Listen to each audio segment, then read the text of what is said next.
নমস্কার, আমি রাজকুমার সিং। আমি একজন ইন্ডিয়ান। আমি একটা কুকুর প্রেমী। আমরা যারা 18 ঊর্ধ্ব তারা ভোট দিই, ভোট আসে। আমি এতদিন একটা ভুল করে গেছি, নিজের ভুলকে শোধরানোর সময় এসছে। আমি ভুল করে নোটাকে ভোট দিতাম, ভাবতাম নোটাতে ভোট দিলে রাস্তার পশুদের সমাজের ভালো হবে। কিন্তু আজকে আমি বুঝেছি নোটায় ভোট দেওয়া মানে নিজের ভোটকে নষ্ট করা। নোটা ভোট না তো রাস্তার পশুর সাহায্যের কাজে লাগে, না মানুষের সাহায্যের কাজে লাগে, না সমাজের সাহায্যের কাজে লাগে। নোটা ভোটটা দাম মানে একটা ফেক ভোট। নোটা ভোট দেওয়া মানে নিজের ভোটিংটাকে নষ্ট করা। নোটা ভোট কাউন্ট হয় না। নোটা ভোট দিয়ে কোনো সরকার গঠন হয় না। নোটা ভোট কাউকে সাপোর্ট করতে পারে না। নোটা ভোটকে ফেক ভোট বলে মানা হয়।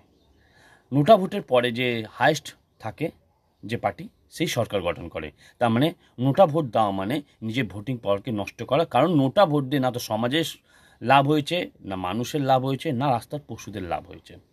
তো নোটাতে ভোট দিয়ে নিজের ভোট নষ্ট করবে না।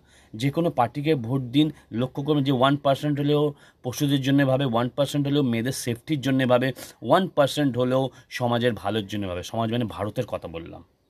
তো আমি নিজের ভুল দিয়ে বুঝেছি যে নোটাকে আর ভোট দেবো না। ভোট দেওয়ালে কোনো পার্টিকে দেবো, দেখে শুনে দেবো।